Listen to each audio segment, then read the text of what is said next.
Hi friends, welcome back to my family kitchen logs. ఈరోజు అయితే గుమ్మగుమ్మలాడే అలాగే టేస్టీగా ఉండే బీరకాయ టమాటా కర్రీని ఎలా చేయాలో తెలుసుకుందామా. Let's start. ముందుగా బీరకాయని చిన్న చిన్న ముక్కలుగా కట్ చేసుకొని వాష్ చేసుకోవాలి.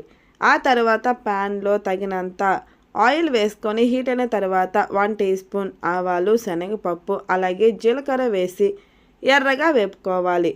ఆ తర్వాత 2 ఆనియన్స్ను చిన్నగా కట్ చేసుకొని వేసి వేపుకోవాలి. ఇందులోకి 1 టేబుల్ స్పూన్ ఫ్రెష్గా దంచుకున్న అల్లం వెల్లుల్లి పేస్ట్ని కూడా వేసి పచ్చి వాసన పోయేంత వరకు వేపుకోవాలి. ఆ తర్వాత కొంచెం కరివేపాకు కూడా వేసుకోండి, స్మెల్ అయితే చాలా బాగుంటుంది. ఇప్పుడు ఇందులోకి బీరకాయ ముక్కలు వేసి కలుపుకోవాలి. ఇందులో మనం వాటర్ వేయాల్సిన అవసరం లేదంటే బీరకాయలో ఉండే వాటర్కి పర్ఫెక్ట్గా ఉడికిపోతుంది. మూత పెట్టుకొని 10 నిమిషాలు లో ఫ్లేమ్లో కుక్ చేసుకోవాలి. 10 నిమిషాల తర్వాత చూసారు కదండి వాటర్ ఎలా వచ్చాయో. ఈ వాటర్కే బీరకాయ ముక్కలు సాఫ్ట్గా కుక్ అయిపోతాయి. ఇప్పుడు ఇందులోకి 3 టమాటాలను మీకు ఎంత వీలైతే అంత సన్నగా కట్ చేసుకొని వేసుకోండి. మిక్సీలో పట్టి మాత్రం అస్సలు వేయదండి, కర్రీ టేస్టే మారిపోతుంది. ఇప్పుడు ఇందులోకి తగినంత ఉప్పు వేసి ఒకసారి బాగా కలుపుకొని మూత పెట్టుకొని మరొక 5 నిమిషాలు కుక్ చేసుకోవాలి. టమాటాలు సాఫ్ట్గా ఉడికిపోతాయండి. ఇప్పుడు ఇందులోకి 2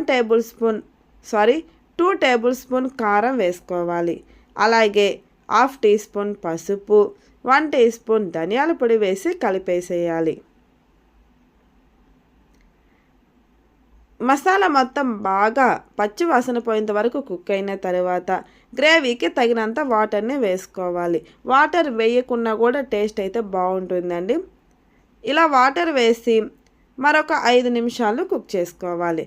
అంతేనండి. ఫైనల్గా కొత్తిమీర వేసుకొని వేడిగా సర్వ్ చేసుకున్నారంటే బీరకాయ కర్రీ రెడీ అయిపోతుంది. నిజంగా అండి చాలా అంటే చాలా టేస్టీగా ఉంటుంది. తప్పకుండా ట్రై చేయండి. బీరకాయని ఇష్టపడిన వారు కూడా ఖచ్చితంగా తింటారండి. మరి మీరు ట్రై చేస్తారా? మీరు కూడా ట్రై చేసి మీకు ఎలా వచ్చిందో కామెంట్ చేసేయండి. For more videos please subscribe to my channel.